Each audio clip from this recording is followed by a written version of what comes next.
O que comanda nosso comportamento prático são nossas necessidades morais e não econômicas.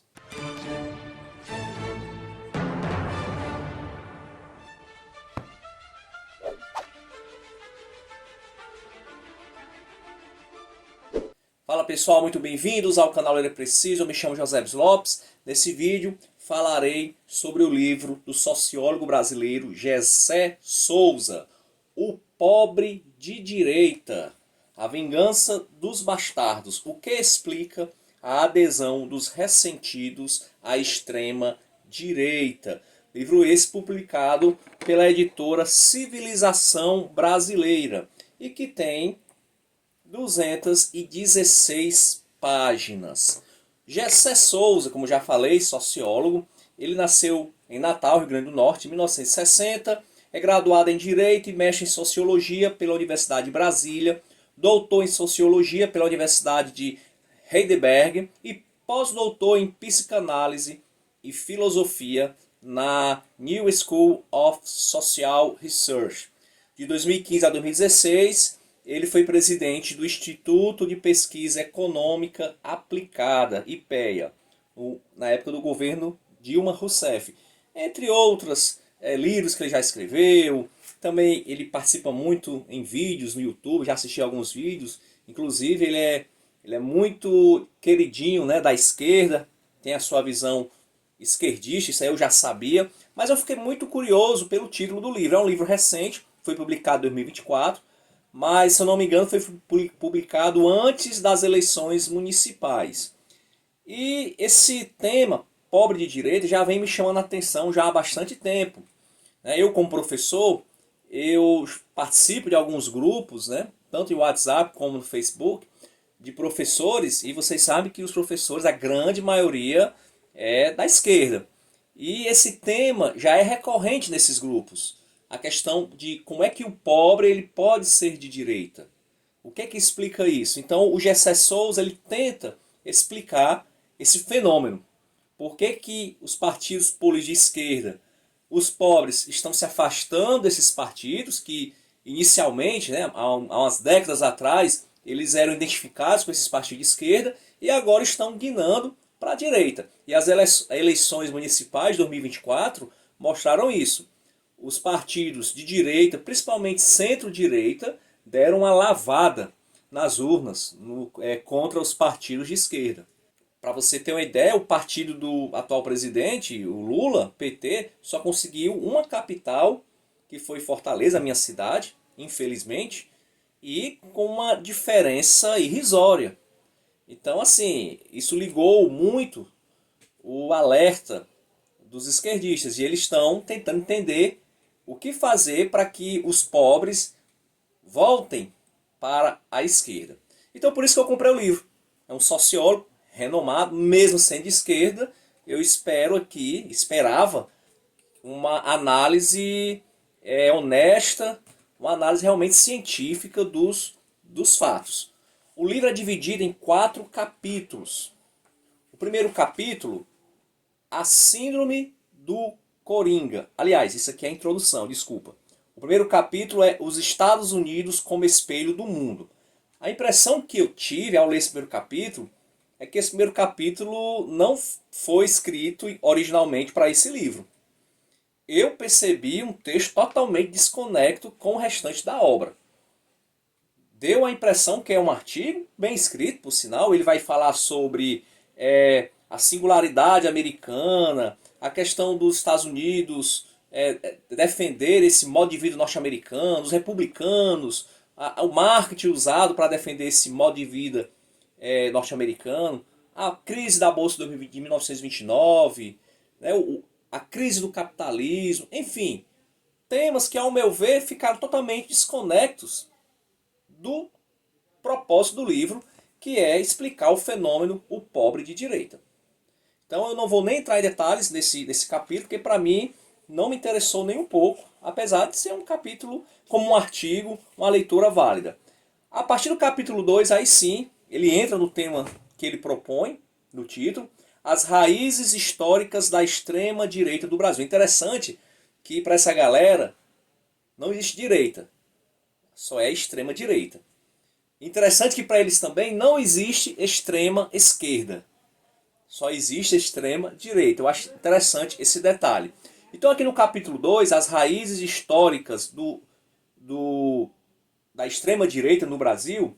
Então ele explica que no governo Vargas, inspirado em Gilberto Freire e na sua ideia do bom mestiço, que valoriza o Brasil como o país do futebol, do samba, né? Daquele povo alegre, miscigenado. A partir de Getúlio Vargas, é proibido digamos assim, a discriminação racial, pelo menos em tese, né? Na teoria. Porém, o racismo racial, perdoe mais uma vez o pleonasmo, dá lugar a outro tipo de racismo, segundo o autor, que é o racismo cultural. Então, como a partir ali dos anos 30, 40, não é mais interessante que os racistas disseminem o seu racismo de forma explícita, criou-se então a outra forma de racismo, que é o cultural, ou seja, de que o povo mestiço ele é um povo preguiçoso, é um povo indolente. Já o branco, o filho, né, o neto do imigrante italiano, alemão, enfim, esse não, esse vem de uma cultura superior, uma cultura que valoriza o trabalho, que valoriza a família, é uma cultura mais séria, né?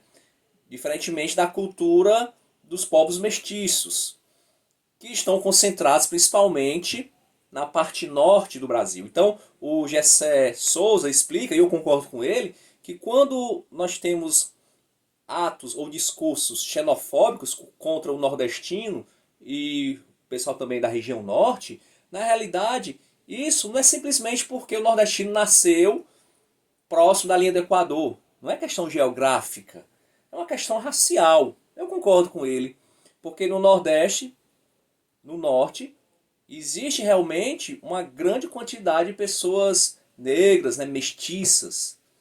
Então é interessante que esse racismo deu lugar ao que ele chama de racismo cultural.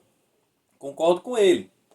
E continuando o capítulo 2, o Gessé Souza explica o seguinte, que na população brasileira, 20% pode ser considerado verdadeiramente uma elite ou classe média verdadeira. Ele vai fazer uma diferença entre realmente uma classe média verdadeira e uma classe média que ele chama de pobres remediados, que seria o quê? Seriam aquelas pessoas que ganham entre 2 a 5 salários mínimos. Elas são compostas por brancos pobres e por pessoas negras também, certo? Então 20% é a elite brasileira. E ele explica que esses 20% não são capazes sozinhos de eleger um presidente como Bolsonaro, porque segundo ele é extrema-direita, né, fascista. Então é necessário que esses 40% do que ele chama de pobre remediado, que alguns chamam de classe média baixa, que são pessoas que ganham entre 2 a 5 salários, é necessário que esses 40% fiquem do lado da elite para que se possa eleger um candidato de extrema direita. E a outra base é os 40% que são realmente os pobres, os miseráveis. Então ele vai focar o seu estudo nesses 40% que estão no meio da pirâmide, que são os pobres remediados, que não são a elite verdadeira, não são a classe média realmente verdadeira, mas apenas pobres que estão tentando, estão melhorando de vida, mas ainda são pobres e que jamais serão aceitos pela elite. Interessante que aqui no capítulo 2, e aí é que eu começo a ver como a ideologia política muitas vezes ela turva o nosso entendimento.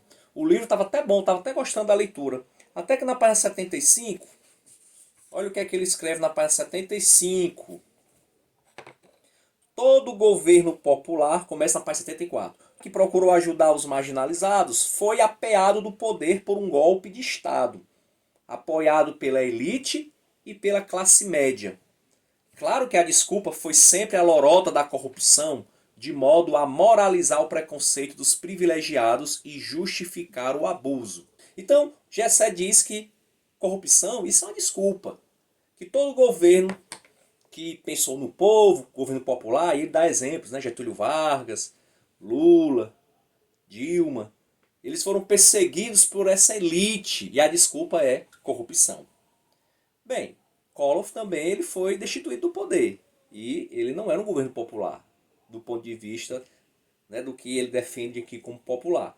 Então eu acho que essa tese dele já é furada. Então para Gessé Souza não há corrupção, isso é só desculpa. Então Lula, Dilma, o único erro deles foi amar demais o povo, lutar pela inclusão social. Então aqui eu já achei, a partir daqui eu já vi o que é que viria pela frente, né? Ou seja, um passapano total para a esquerda e uma crítica bem contundente e feroz contra a extrema direita. No capítulo 3, e aqui começam as entrevistas. Ele vai entrevistar esses dois grupos que fazem parte dos pobres remediados, né? A classe média baixa, esses que estão indo para a direita. O capítulo 3 é o branco pobre do sul do país e de São Paulo e o preconceito regional no Brasil. Então ele faz entrevista com algumas pessoas de São Paulo e do sul, brancas, tá? E nessa entrevista ele vai depois dando opiniões, o autor, de como esse branco ele é xenofóbico, ele é racista, como esse branco é fascista, ele está de mãos dadas com o bolsonarismo. Então ele, Gessé Souza, ele tenta a todo custo, através dessas entrevistas, fazer uma generalização de que o eleitor bolsonarista, o eleitor da direita, ele se for branco, é uma pessoa racista. Evidentemente que existe o racismo, sim. Eu não estou dizendo que não há. Nunca fui no sul. O mais ao sul que eu fui foi em São Paulo, capital. Passei uma semana. Fui como turista, né? Não deu para perceber nenhum ato de xenofobia. Estava com familiares também, então meus familiares são de origem nordestina. Não percebi. Se tem em São Paulo, principalmente os que são descendentes de italianos, deve ter racistas lá. No sul, nunca fui na região sul, mas já ouvi relatos de que algumas regiões do sul são extremamente racistas. Principalmente no interior de Santa Catarina. Isso são relatos que eu escuto. Então, em nenhum momento eu estou afirmando que Gessé Souza está errado em falar que muitas pessoas do sul são racistas. Porém, é um pecado, é um erro generalizar. Toda generalização ela é burra. E é o que ele faz aqui. Então ele tenta, através dessas entrevistas, eu não sei quantas entrevistas ele fez, mas essas que ele colocou no livro talvez sejam entrevistas que estejam de acordo com a narrativa que ele quer defender. Será que não tiveram também entrevistas que não estavam de acordo com a narrativa dele e ele deixou de fora? Eu acredito que sim. No capítulo 4, depois de ele ter analisado o branco pobre do sul e de São Paulo, que está de lado da extrema-direita, ele vai analisar, e aqui para mim é o ponto-chave, é o melhor capítulo do livro. Ele vai analisar o negro evangélico. O negro evangélico. Olha só, ele não fala negro pobre ou o negro evangélico. Ele vai analisar esse fenômeno. Então aqui você já parte de um primeiro preconceito, né, dessa galera de achar que negro tem que ser de religião de matriz africana. Esse é o primeiro preconceito. Eles sabem, né, mas fazem questão de esquecer que o cristianismo, apesar de ter chegado aqui através dos europeus, o cristianismo origina-se no Oriente Médio, depois vai para o norte da África. Então, antes de ser europeu, o cristianismo era uma religião asiática e africana. Né? Grandes teólogos da igreja primitiva eram africanos, eram negros. Então esse é o primeiro preconceito que a esquerda tem, ou por desinformação, ou por desonestidade mesmo, de dizer que o cristianismo é religião branca. Né? Não é. E eu já vi em grupos que eu participo que a esquerda realmente ela fica inconformada com a igreja evangélica. A igreja evangélica para essa galera digamos, é algo insuportável. Porque abraçou o pobre, principalmente o negro, estão tomando conta das igrejas evangélicas, principalmente as pentecostais e neopentecostais, e isso tem feito a diferença nas urnas. Então eles estão com a mão na cabeça para tentar deter isso. O próprio Lula, antes da eleição dele, já na época do Bolsonaro, ele chegou a fazer uma autocrítica de que é necessário se aproximar dos evangélicos. Não é à toa que alguns pastores já estão bandeirando para a esquerda, né, por motivos, enfim. Existe essa tendência da esquerda de se aproximar dos evangélicos, porque eles sabem que a igreja evangélica hoje é algo que decide eleições. Então, ele começa falando sobre, nesse capítulo 4, negros evangélicos, sobre o pentecostalismo, as três ondas, né? A primeira onda representados pela Igreja Assembleia de Deus e Congregação Cristã, onde a ênfase era na questão das línguas estranhas, o batismo do Espírito Santo, como tem lá escrito em Atos, capítulo 2.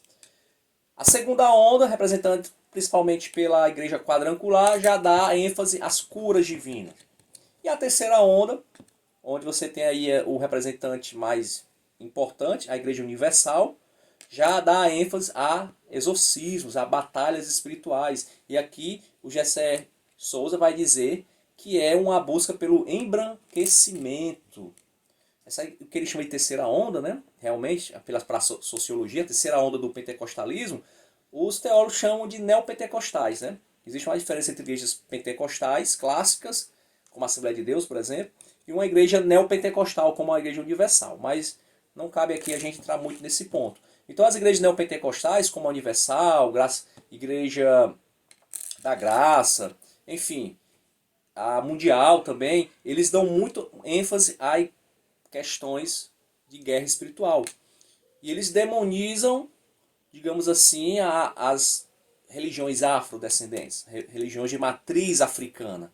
Então, para o autor do livro, isso é uma tentativa de embranquecimento. E para ele, quando um negro ele entra numa igreja dessa e também demoniza os orixás, os guias, etc., ele está buscando um embranquecimento também. Outro texto me chama a atenção, página 150, para concluir, que é o seguinte. Olha o que é que ele fala aqui sobre Bolsonaro. Sobre Bolsonaro. As bobagens que diz, as mortes que causou na pandemia, até a tentativa de golpe de Estado. Olha, esse livro aqui foi escrito em 2024, tá? Tudo fica em segundo plano, já que ele seria honesto. Ele está dizendo o seguinte, que os negros votam no Bolsonaro, esses negros evangélicos, apesar de tudo que ele já falou, das mortes que ele causou. Olha só, passa muito pano para a esquerda, né? O mal do Lula e da Dilma foi só porque apoiou o povo, incluiu o povo. Eles não são culpados de nada. Foram julgados em primeira e segunda instância, depois foi anulada a sentença, nós sabemos muito bem como é que foi essa anulação, é inocente. Bolsonaro não, Bolsonaro ele já é culpado, ele já diz, ó, as mortes que causou na pandemia. Então você vê que para o Bolsonaro, para a direita, é o rigor, né, do julgamento. Para Lula não. Vamos passar pano porque a única coisa que a esquerda quer é a inclusão popular. Então está, digamos assim, perdoado qualquer equívoco. Aliás, perdoado não, porque nem equívoco houve. Para ele a corrupção é uma invenção da elite para derrubar os governos populares. Tá certo? Ele também critica, eu acho interessante, que ele ficou aqui indignado quando um dos negros, né, que foram entrevistados, falaram que a igreja, ele perguntou, a sua igreja, o seu pastor, ele orientou o voto? E ele disse, não orientou, deixou todo mundo livre, mas ele fez uma oração pela nação. Pronto. Isso aqui, para o autor do livro, o simples fato do pastor fazer uma oração pela nação já indica que ele está a favor do bolsonarismo, da extrema-direita. Talvez ele não saiba que a própria Bíblia orienta os cristãos a orarem por seus governantes, pelo Estado, né? Pelas autoridades constituídas. Então é bem forçar a barra, né? Uma oração pela nação ser entendida como uma campanha para um certo candidato político. Tá? Ele também fala que do lado da direita existem as milícias, a igreja evangélica. Porém, ele deveria dizer que do lado da esquerda está as facções criminosas, né? Principalmente no Nordeste, nós sabemos muito bem essas alianças espúrias debaixo do pano entre governos de esquerda e facções. Então ele deveria falar sobre isso também, né? Então, o livro, qual a minha modesta opinião sobre o livro? Poxa, o autor é PhD, né, cara, em sociologia. Quem sou eu na fila do pão para desmerecer um autor com tamanho, um gabarito, né? Um estudioso, o cara vive para estudar. É um livro que teve muitos pontos importantes, eu achei muito interessante. Mas, infelizmente, o viés político dele fez com que ele passasse muito pano, estou repetindo, né? Esse é o termo que vem à minha mente, passasse muito pano para a esquerda e fosse bastante intransigente com a direita. Então, para mim, é um livro que não se deve levar muito a sério quando o autor... Não é um livro, digamos assim, acadêmico.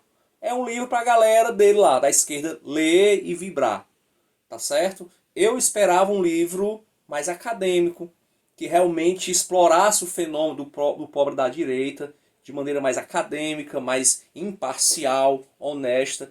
Se é isso que você procura, não busque esse livro, que esse livro não tem nada disso. É um livro realmente escrito por um militante político, que tem as suas verdades também, você não pode dizer que tudo aqui é mentira, mas que está totalmente enviesado para a esquerda.